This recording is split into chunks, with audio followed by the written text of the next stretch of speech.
Hey, there she is. You tell you what, you just look younger and younger every time I see you, girlfriend. I appreciate that. Thank you. I do too. I mean, I can't tell a lie here. It's wonderful, wonderful, wonderful. You had a great day, I hope. uh, Challenging day. Okay, we'll get into that. We'll get into that too.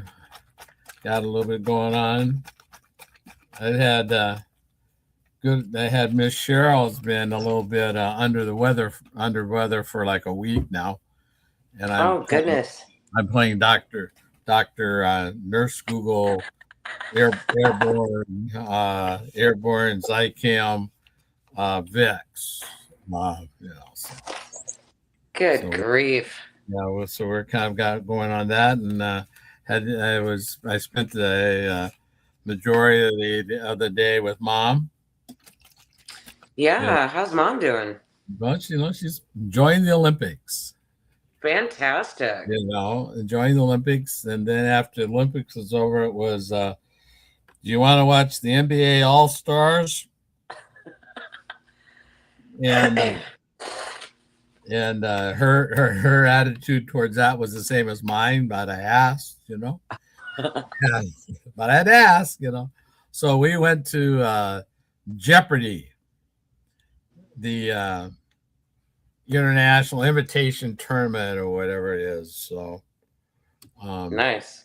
that's how we spent our thing. And you, my darling, um, you experiencing and are suffering with the loss of an uncle, aren't you? Uncle Bill, right? Bob. A bomb. All right, I got a B. All right, I got the B.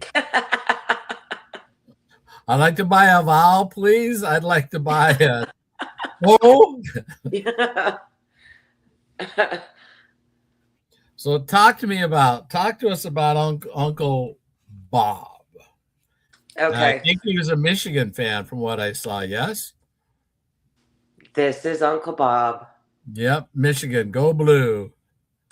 which is funny because my father went to Michigan State. Go green. I know, right? So, yes, this is going to be an emotional live for me. So you get the raw meat. Whew. Um, Thought I had this a little bit under control, but apparently I do not. No, you don't. You have it exactly where it's supposed to be. Well, it's You it's have a it whole flowing. lot. You have it flowing. It needs to flow. So It does. It does. And with glasses, I'm sorry you guys are going to see me put my glasses up and down because I can't see you unless I have my glasses on. Okay. okay. So, for those of you who don't know me, my name is Jennifer, and I am a caregiver for my both of my parents who have cognitive decline. Um, I at one point was dealing with extreme brain fog, forgetting where my cell phone was, putting my parents' medical appointments on the wrong day, in the wrong week. My parents are in their 80s, and getting to and from appointments is a big ordeal, like one appointment a day. And when you send your parents to an appointment on the wrong week and it's 45 minutes away, that was a huge red flag.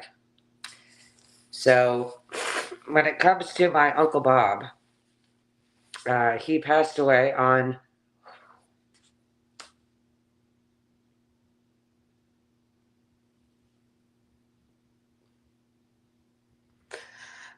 he passed away yesterday on Valentine's Day. Um, of dementia and liver issues. Um, it's kind of putting me. Alzheimer's and liver's issue, right? I'm sorry. Alzheimer's and liver issues, Yes, both. which both are rooted in insulin resistance. Um, I knew there was some issues. He was in nursing care, and he admitted about a year and a half ago to me on the phone when he knew who I was, um, that he thought he might have Alzheimer's or dementia. And it wasn't until I talked to his son this morning, one of his sons, that he said yes, he'd actually been battling it for 5 or 6 years. And when you're having a conversation with my father,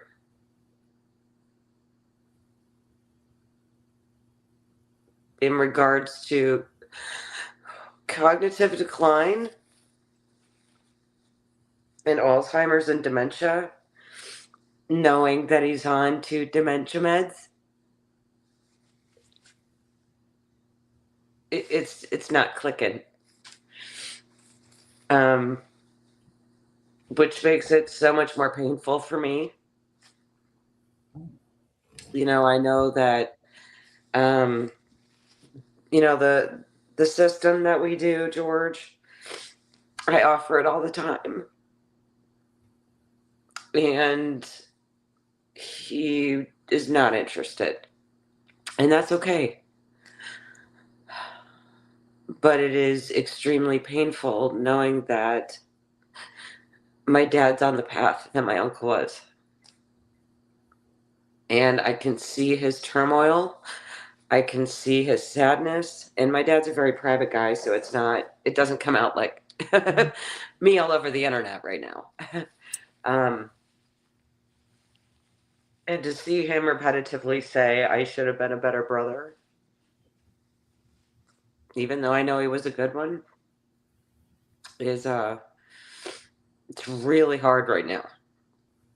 Right. As you can see, it's unbelievably emotional. And yesterday it wasn't as bad for me. It was kind of okay, let me make the phone calls, let me do the job. And today, the more I talk with his son, the more I can feel the weight. And, being a caregiver and having two people with the same cognitive, different levels of cognitive decline, and knowing that I do not want to go down that path. And I'm doing everything in my power not to. Right. And in you guys gonna be is there gonna be travel involved now too or not? There my uncle is going to be cremated, and um his bride, my Aunt Donna, had passed away from ALS. And so we're looking at a future um, military funeral for my uncle. So we're looking at it, they're in Michigan, so it's still under snow and ice, and it's cold. So the family would like to do it in May or June. Sure. And I've already talked with my dad about the moving parts. We have time to make arrangements to get him there should he so choose. Um, so it's kind of up in the air. I know that if he does go, that I would stay here. I would have to talk with my brother and see if he'll travel with my dad, because my dad hasn't been on an airplane in a long time. But I think it's gonna have to be either one or the other. Either he's here and I go, or I'm here and he goes. Yeah, because of mom.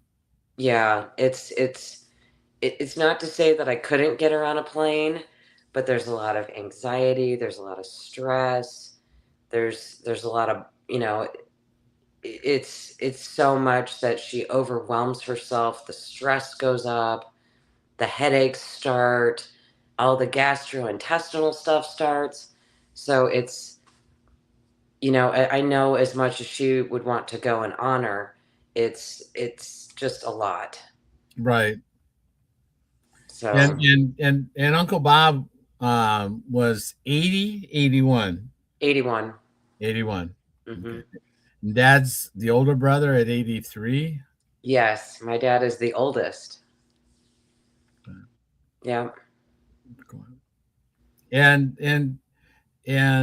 so you think now, in talking to your cousin, Hmm. that Uncle Bob probably was 5 years of diagnostically determined to be dementia slash into Alzheimer's. Yes. Okay, and um, and then the liver, was that going on all the time too? Was I don't have a definitive answer Yeah. about that. Um, I didn't want to pry and No, you got ask. it. You got it. My cousin was sharing the information. Sure, sure. And what's the So similarity with Dad? Is Dad the same kind of on that same dad without the liver? currently doesn't have any liver issues that we know of. We haven't had, recent blood work done. Um, but he, as I mentioned, they did put him on two Alzheimer's meds Yeah. that seem to be holding him where he is. The part I found really disheartening was when the neuro, the you know the professional said, "Well, we can always up the dose." Okay, that's okay. Okay, well, I'd really rather him drink this. Please look it up in the PDR.net. Sure. So we can try something else. Yeah. So at this point, we've got cognitive decline with my dad. We have he's pre-diabetic. I have seen prior to yesterday's finding out about my uncle. Um, there's a lot of munching going on about every 30, 45 minutes. I'm seeing the belly fat increase, obviously. There's not a lot of movement. There's not a lot of drive. Is pretty much like in his own little bubble. And I know that, I he's done the dishes the past couple days, which is huge. And it sounds like a simple task, but when you're not motivated, it's like the weight of the world. So that's kind of where we're at. I wish I could come in and tell you some great things were happening, but it's Sure. No, I something, get it. You think you you know. think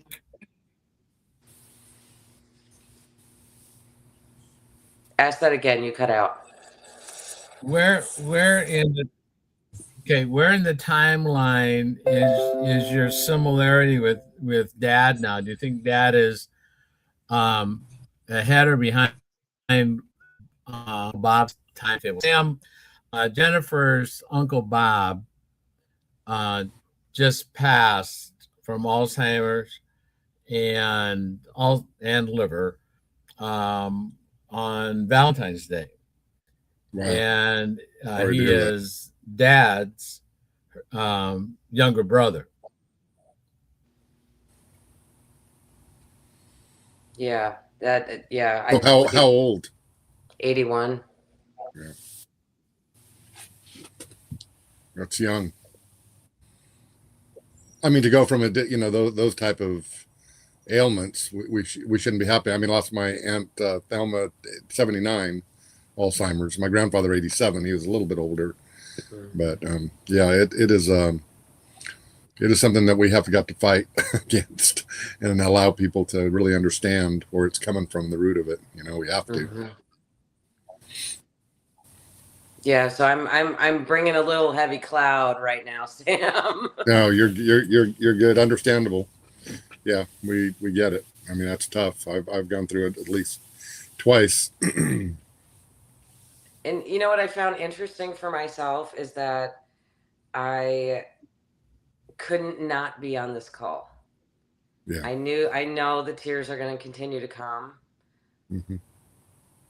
And guys, it's almost like a light bulb went off. And I was like, okay, I'm living this every day. I now have my uncle that's passed from this. My grandma passed from this. This is what needs to be said. This is what people need to understand. You know, the brain fog. is reversible. I am proof that I can now put appointments the right day on the right week. I know why I walk into a room. I know where my cell phone is. I know where my keys are. Mm-hmm. You know, I mean, I'm living proof that, you know, it's I do not want to go down the path of my grandma or my uncle. I do not. Yeah. Alzheimer's is, so challenging because, to lose a loved one because of cancer, heart, stroke, all that stuff is tough. Anytime we lose somebody, is some challenging stuff. Mm-hmm. But with Alzheimer's, you lose them twice.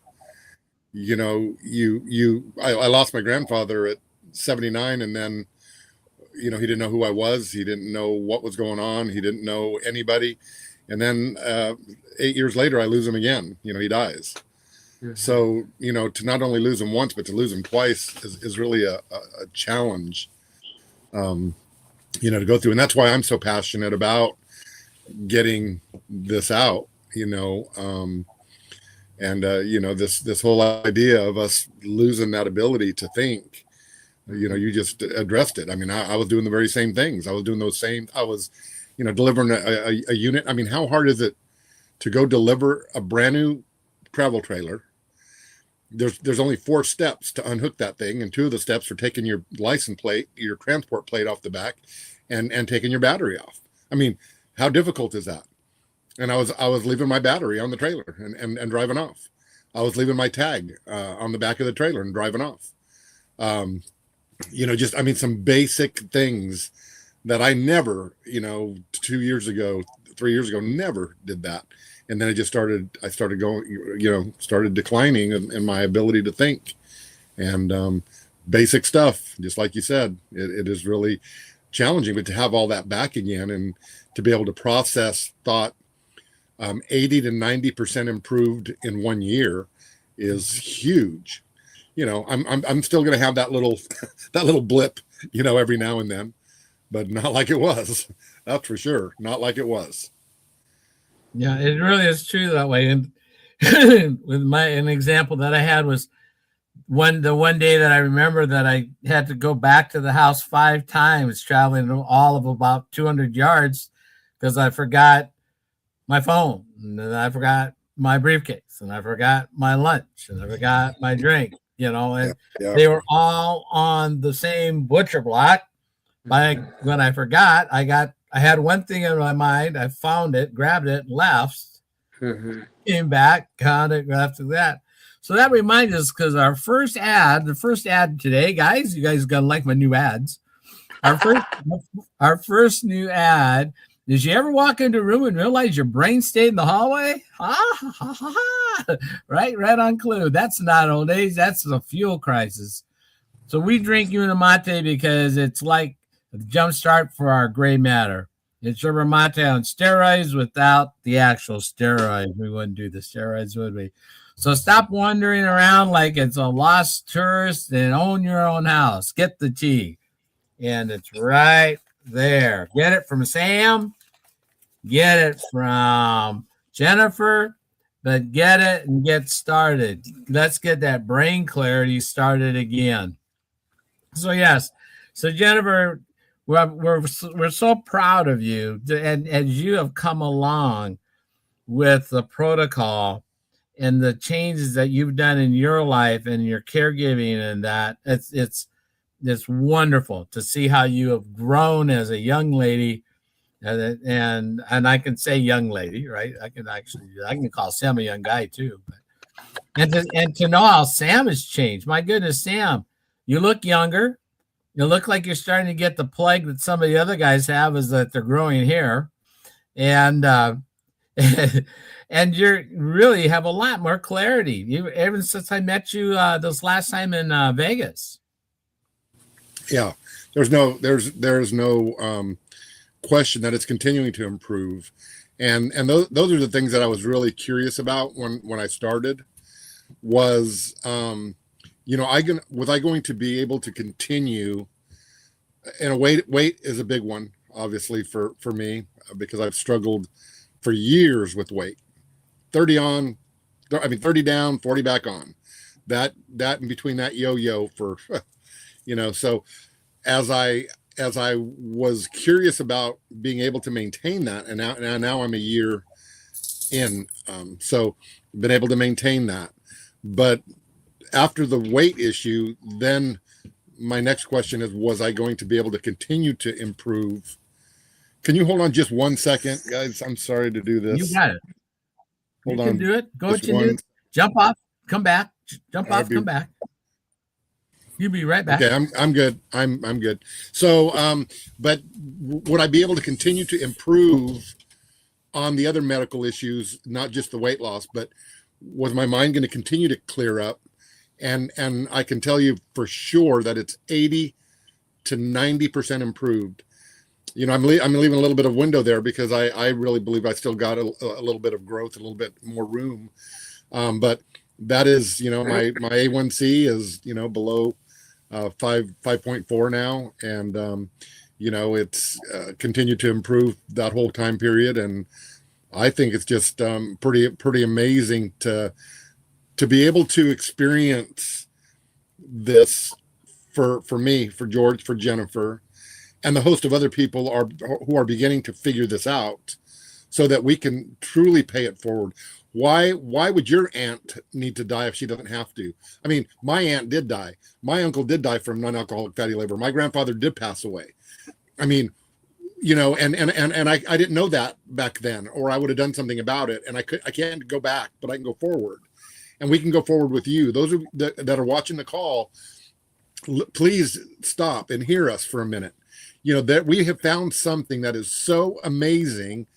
It's worked. I mean, George's story is, I've only known one other story like George's, and that's my buddy James Davis, that had an A1C of 19 and blood sugars of 999. It couldn't read any higher than that. I mean, James was another one in that condition, and he just got his A1C back, and he started last March, 5.8. Yeah. 5.8. I mean, he had tried for 15 years with medication, 400 blood sugars constantly up and down, never could regulate it everywhere across the board. I mean, it was just, and then he ended up in a stroke. 3 days of in and out of emergency rooms, and nobody caught it. Nobody that he was having a stroke, and then paralyzed on his right side. And he fought through all of that, and but he is a completely different person now. James, when I pastored, he was an elder in our church, so I intimately know. I was with James in the emergency room when he went in his diabetic coma. He didn't even know he was diabetic. So I was there when the doctor called me aside and said, you need to read the family their final rites on their husband, John James, because he will not make it through the night. There is no way. His organs are all shutting down. James will not make it.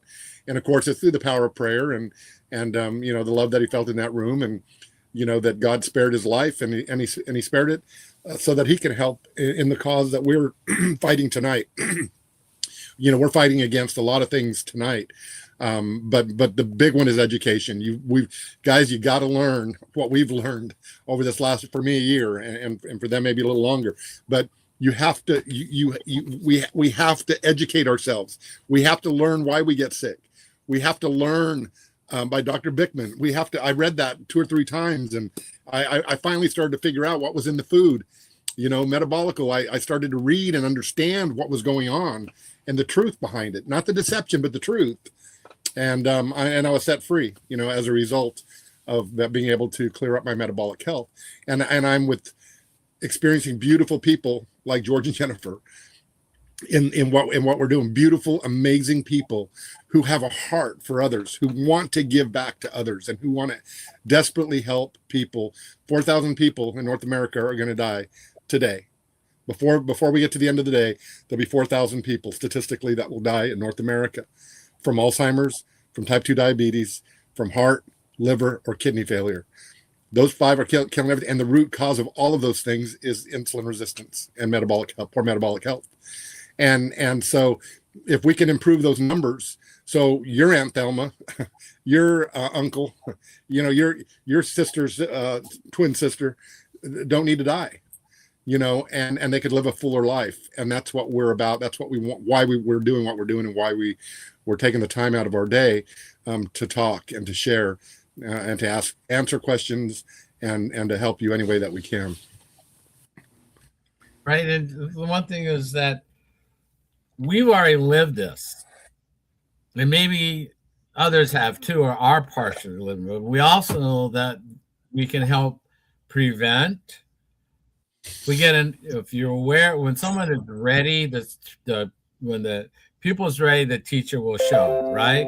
So we have information. Now, here's a couple things that happen with a lot of thought processes when people start hearing this thing is now they're just, or I heard, or I know this, or and they say this and they discount everything else. It's like one of the things conceptually that we want to help people understand is that a thing. It's a combination of things. Our bodies are systems, and the systems are interconnected. They are truly interconnected. There's some commonalities. So if someone talks, let's say Sam, let's say we talk about some kind of fasting or time eating or not eating or this, there are people that will jump on that camp, and that's the answer. There's not the answer unless you know how to get rid of insulin resistance and all the things that track around it. The attacking of that is something that's combined to have happened. It wasn't just because you ate Doritos 15 times a day. It wasn't just because you drank this drink or that drink or didn't drink this or didn't eat that. There's a combination of things over time. We have an answer for one thing, right? And Sam is an ordained minister and has the answer. There is one answer for one thing. That's the only one thing we got. The rest is combinations of things. Yeah. So when we start talking about what got James's mind goofed up and Jennifer's mind goofed up and our systems goofed up, were a combination of forces of energy, lack thereof, poor energy, and the combination of those things bled and melded together over time. And how it affected Sam is different than how it pronounced in me, and how it happened in Jim and Davis. I mean, the numbers that he had, I had. Yeah. He has a stroke. He's stroking out. He's unconscious. He's in a coma. He's in ICU. I'm golfing. Yeah. It affects everybody different. I'm golfing, and I leave the clinic. I walk in, get my numbers, and I walk out of the clinic. I walk out of the clinic because I walked into the clinic. I figure I can walk out of the clinic with no medications. So the point is that things happen. The addictions that we all get different kinds of ways that our system takes, and it could be alcohol. And alcohol, when we start thinking about alcohol is what? Sugar. It is sugar. It's a type of sugar that is addictive. And the more we research, the more we can find, people say, well, that's sugar. I can eat all the sugar. Yeah, good for you, barefoot boy. Run through the sugar forest and have a great life. Some people, bodies work different. I'm one of the guys that bodies work different until it what? Doesn't. But the increase in numbers that we're finding on the metabolic conditions related to the brain and all of the pharmaceutical things that are coming because I got this, well, this does that.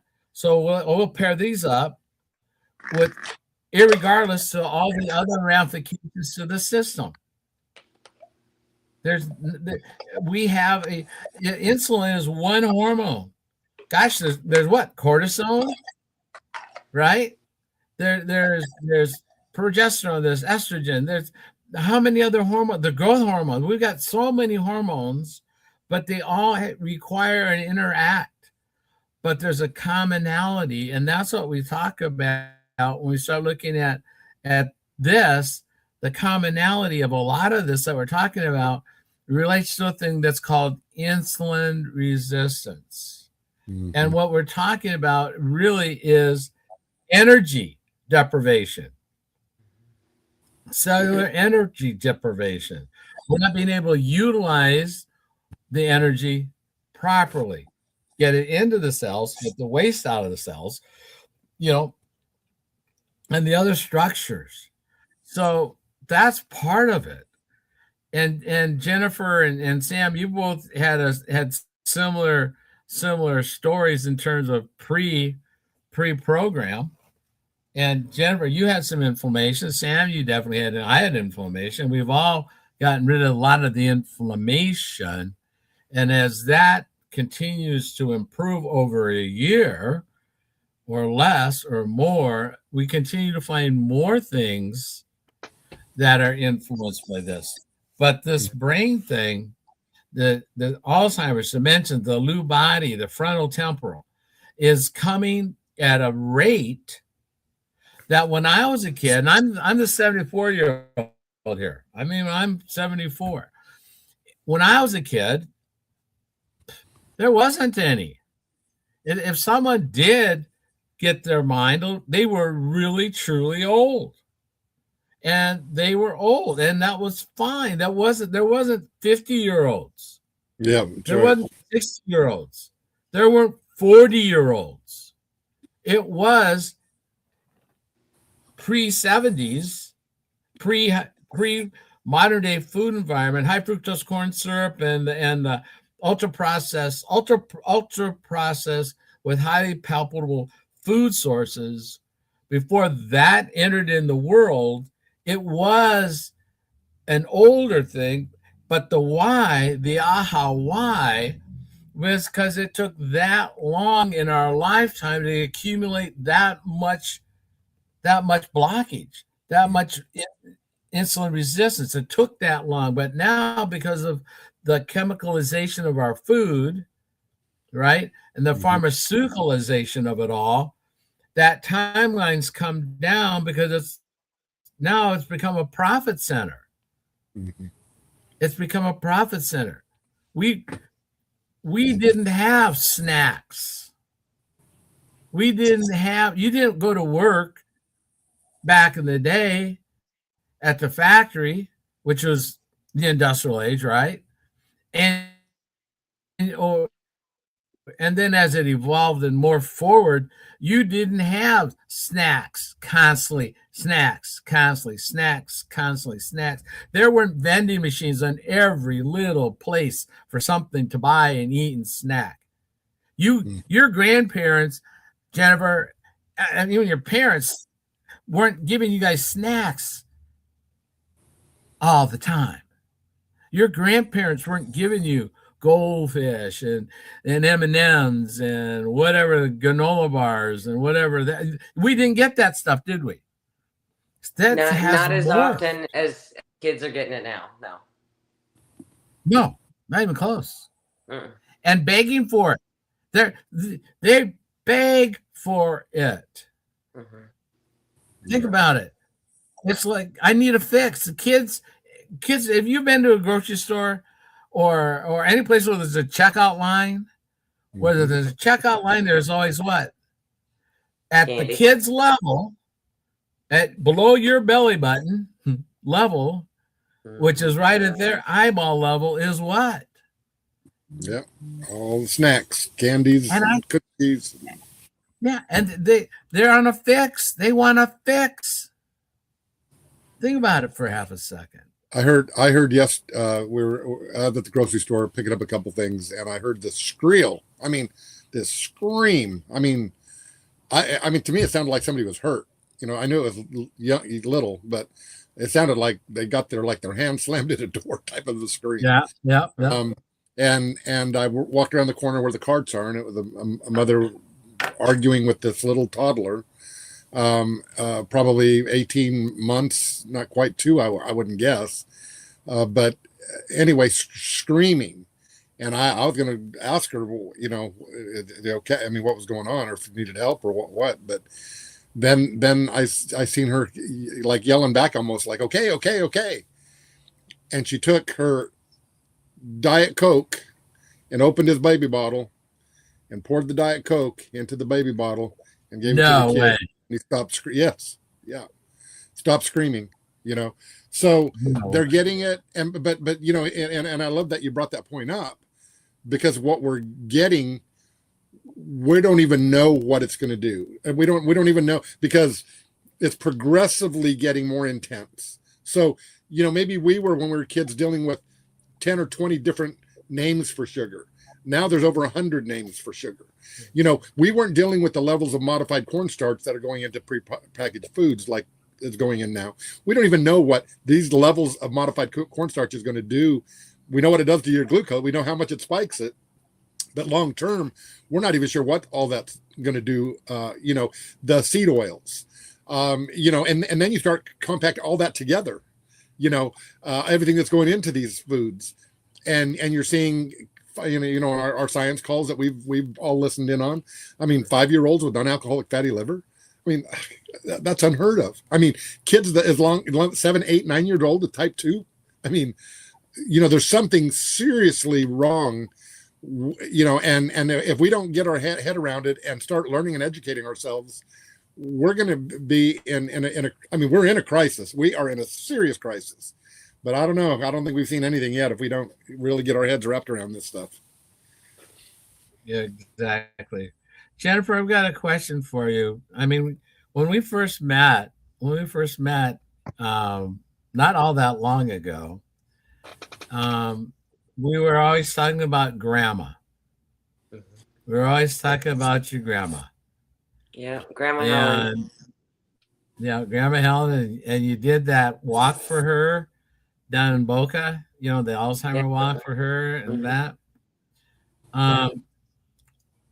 How is your uncle's situation with you mentally, emotionally, spiritually? Is it now hitting you stronger because of that? Is it because of now relating it to dad and mom, all the above, or where are you feeling now?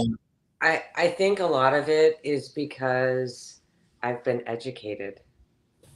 Yeah. And it really, before I got on this call, it really hit me like a ton of bricks. I was like, I'm educated, and I know I have a tool that can help you prevent, reverse, and how do I share it? I obviously, I know we can go on social media, and I honestly, I tend to word vomit. I'm like, just do it. This will help you. And that's really me. And I'm really trying to just hold on to my sensitive side, and know that everybody's human. Everybody has their own way of interpreting information and absorbing information. It really is impacting me in such a way because I see the decline every day. It's not like I step away. I did take a reprieve for a week, and I really didn't think about it. I was like away from it. And I was like that for a long time before I moved in. And now it's like in my face all the time. And certain things, just sometimes it's the way my mom sits in the wheelchair. It reminds me of my grandma.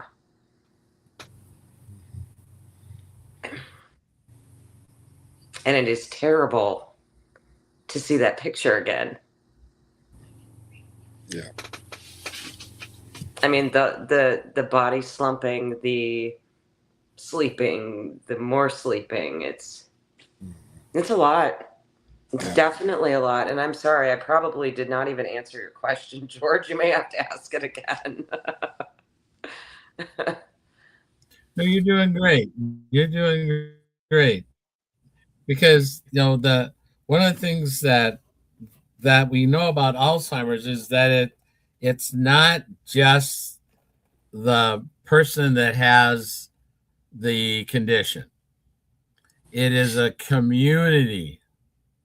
It is a community condition that actually is almost two deaths. They morph, and in the person that we knew morphs into another person, and then there is the finality.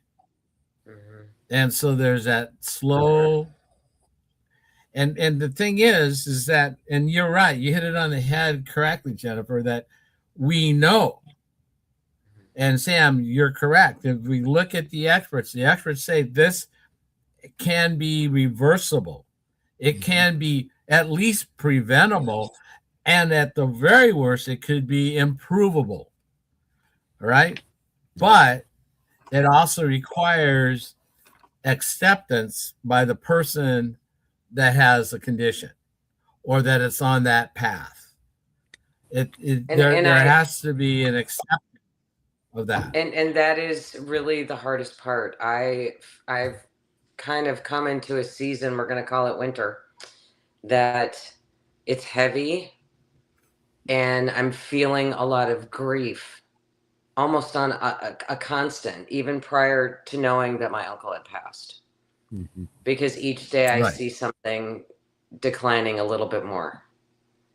And it's, not to try to carry that all the time, but I carry it all the time.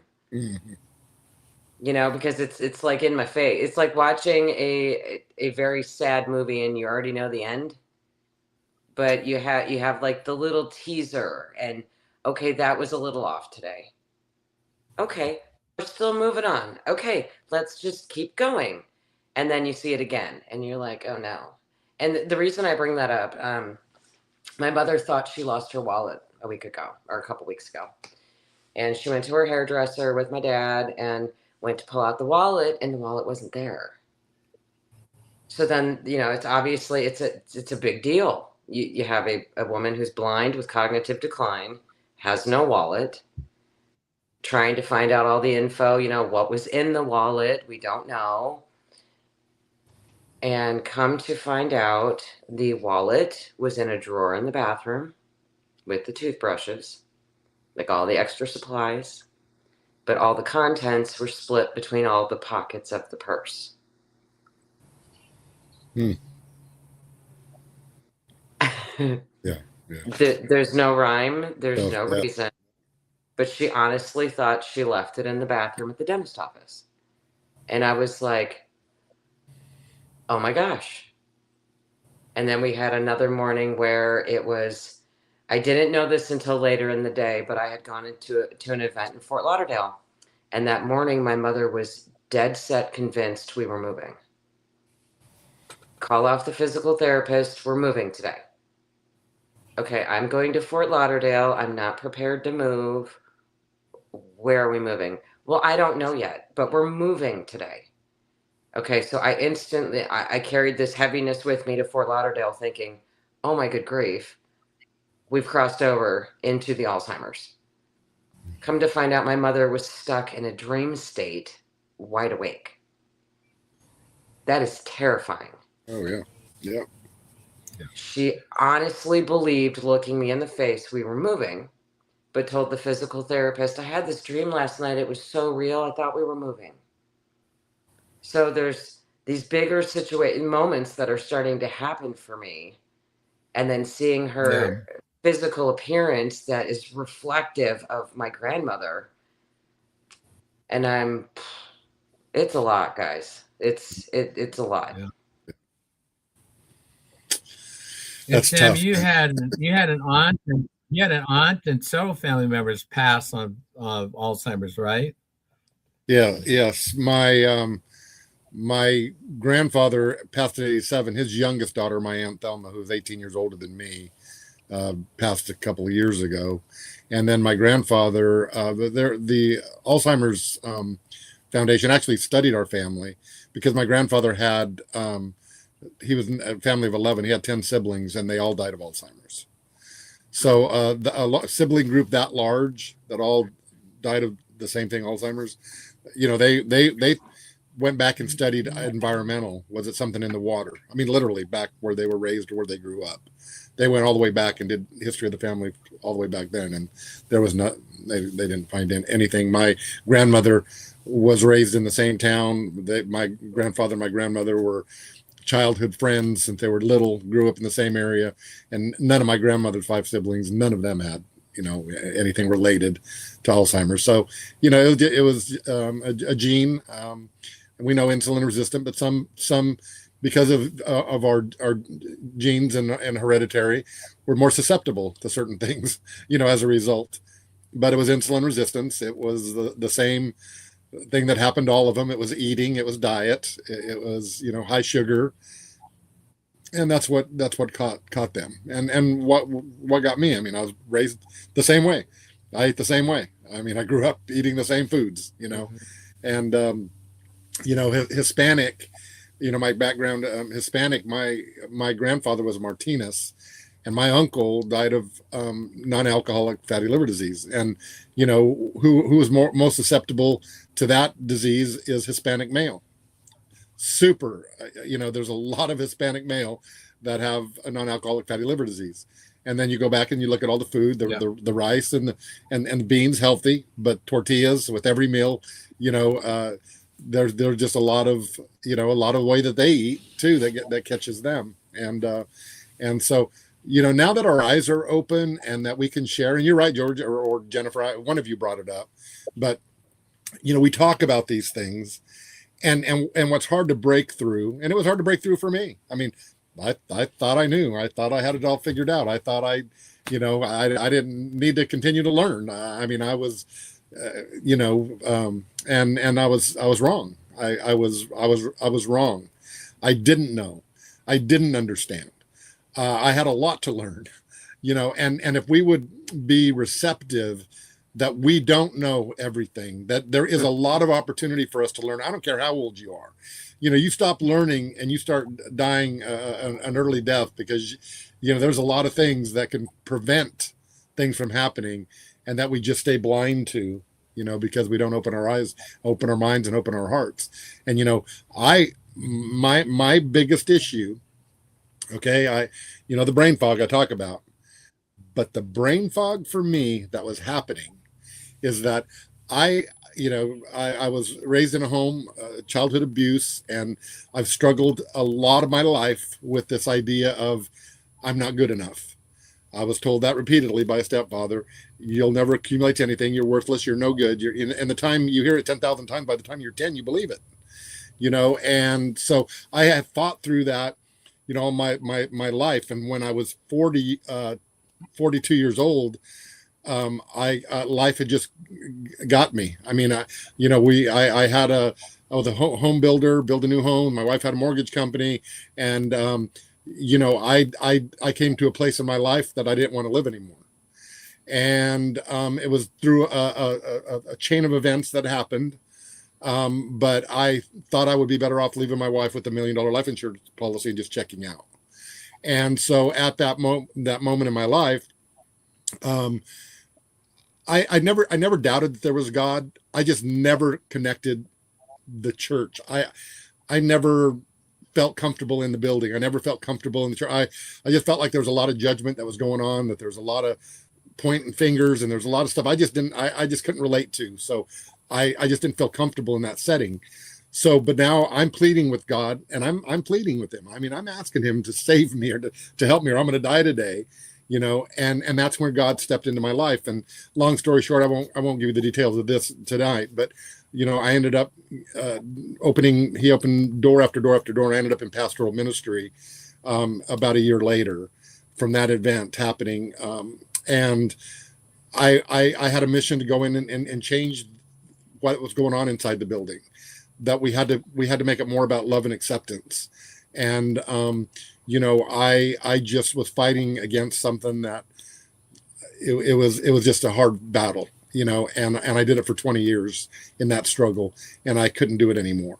So I ended up leaving pastoral ministry, and here's where my problem was.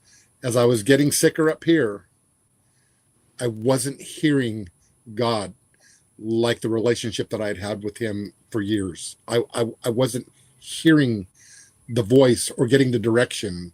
For me, it's about connecting with the Holy Spirit and leading and guiding and him helping me to love people and to be all that I can be. And I started losing that ability to communicate with God. And when I was out in that desert, I was fearful because I felt like I was in a dark place that I didn't know how to get out of. And as I pleaded with him there, and I got back in my truck and asking him to help me, forgive me. I mean, I know that I'm not healthy. I know that I'm not. I mean, and it wasn't him. It was me. I made those decisions. You know, I ate all that stuff for all those years. I mean, I was 70 pounds overweight, not anything he did. It's what I did, choices I made. And so I'm pleading with God, and I get back in the truck, and there's the TikTok video, the drop down. And that's the first time I'd ever heard the words insulin resistance, pleading with him in the desert the way that I was to help me find my way back. And that's what he led me to. He led me directly to this protocol, to this group of people that are on the call tonight, to the people that are around me now, the community that I have. I've got a different body of believers who are around me now. But it's more like the body of Christ for me than I've ever experienced. I mean, I have people call me and check on me. I mean, I have people call me and say, "Hey, are you okay?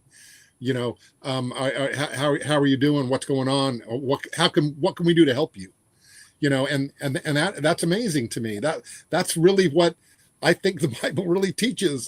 The New Testament model is us loving each other and helping each other, and that's what I have found with this. So I'm just so thankful that he not only opened my mind and my eyes and my ears, but my relationship is back on fire again with God, and I'm so thankful for that more than anything else. So, Right, perfect, wonderful. And Jennifer, you're the same way. I know that you have morphed and changed so much. And he's drinking chocolate. That's the chocolate, Sam. Did I see that chocolate go up there? It's my jam, man. I didn't think I was going to like it. I drank it hot for the first couple times. I said, I don't know if I'm going to like this cold. Man, I ordered me 2 more boxes. I can't get enough of this though. I love it. I love it. I mean, I love it. I see you. I knew you were drinking chocolate. Yeah. But Jennifer. So I mean, again, like I've seen how we've morphed and the changes that you have, and you really, I would say I'd ask you the same thing in terms of community. And have you ever been involved in with people that you never met and have a commonality beyond understanding? No, and the crazy thing is, when I was in Fort Lauderdale, I was in a room with 300 people like me, like us. Mm-hmm. And I had the craziest experience for myself. I was walking up to people, fangirling, you know me, George, straight to the fangirl. And I was going up, and I've seen you on TikTok. I've seen you on Facebook. I'm introducing myself. And then out of the blue, I have people coming up to me. Yeah. They're like, Jennifer. And I'm like, yes. Do I know you? But then I had to remember where I was. And I was like, of course you know me. I just have never met you. I have never seen a community like this anywhere in my life. I'm 51. Thank you, God. I have leveled up, and talk about a community. I mean, I will tell you, this year on my birthday, I have never in 51 years been sung to so many times over messages, phone calls, Facebook messages. I had so many people reach out to wish me happy birthday. I was overwhelmed. It took me 20 minutes to individually reply to messages. And my dad's like, what are you doing? I'm talking to people. Like, this is my family, Dad. This is it. I mean, yes, I have a lot of family. Being an adoptee, I have a lot of family. Mm-hmm. Okay. But our community is a different type of family for me, because you all relate to me. We may not have had the same symptoms, but we all had the same core problem. And for me, what you guys may not know is I am going on a 5-day reset adventure with 16, I believe, 16 of our health family. Is that starting tomorrow? When is that starting? Tomorrow? Or did it already start? Mine has started. I am my last meal was almost 2 hours ago. Okay, so you're started. So you started. And I am going on today. a 120-hour adventure. Oh wow, that's awesome. To gain more mental clarity, to get ketones to the brain. And I think I have a feeling I'm going to find more of myself along the way. Yeah. That's awesome. Good. I love that. Wonderful. So guys, and I've never done that before, we're starting to wrap up here. Neither am I. And that's what I was looking. I just noticed that we're starting that. And I'm going like, when are we starting? Okay, fine. Okay. So, but I want to tell you guys, when you watch this and you see these two wonderful beings, these wonderful spirits and souls of God, Jennifer has a story, and if you relate to her and she makes sense to you, reach out to her. She can help teach and coach and guide you on a protocol that we have found. And Sam is exactly the same way. And Sam, happy birthday to your beautiful bride. Thanks. Yeah, you're right. I was smiling when Chandra, Jennifer was when Jennifer was talking. I was smiling. Chandra, right? He's still in there, still reading all the posts and all the the love that's been sent. It's amazing. So happy birthday to her. And right, but if you know Sam, or you want to learn more about Sam or his beautiful bride Chandra, look them up, relate to them. They'll help coach you. They'll help guide you. They'll help mentor you as well. Their passion. If you want to join the mission, please reach out. We are literally on a mission. We are looking to help 1 million people in 26 get off the crazy pharmaceutical lifestyle, food, everything that is taking us down the wrong path. Well, it's the right path if you want to have, I don't know, be 30, 40, 50, 60, 70, 80 pounds overweight. You want to eat pharmaceutical pills and diets and things all the rest of your life. You want to end up being not here sooner than later. You don't want to see your great-grandchildren, great-great-great-children. You don't want to, if you want to go down that path, please just tune us out. But if you want to feel better, truly, honestly feel better, right, and you're open, and you'll at least listen. You can be skeptical. There's one thing to be skeptical. Mm-hmm. That means you're still open. And you may be skeptical because everything you have tried has failed. That's just why you are where you are. That's why you feel how you feel. That's how you look. That's why your medicine cabinet is full. That's right. And why you're frustrated. And it doesn't. We're here to tell you it doesn't have to. We've already been there. Join us. At least give us a try, because we'll give you all of us. We'll give you all of us. We will pour into you, and we will bring resources upon you to help you understand. And on the very bad thing, in 90 days, you can have your money back. Mm-hmm. Because in 90 days, if you do nothing, you're going to feel as crappy as you do now. Would you like to have some hope? That's right. Would you like to have some hope? Well, hope with a guarantee. And that guarantee is that we're here to help you. So if you want to join the mission, if you want to learn more about the protocol, reach out to Sam or his beautiful bride. Now, you can reach out to Jennifer, and she doesn't have a bride. She doesn't have a bride. She's got a dog, a cat. I do.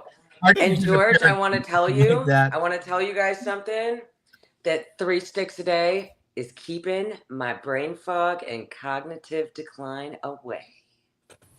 Yeah. Perfect, beautiful Love girl. it. I love it.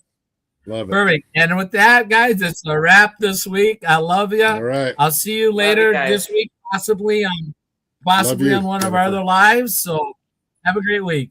Thanks. See ya. Appreciate you all.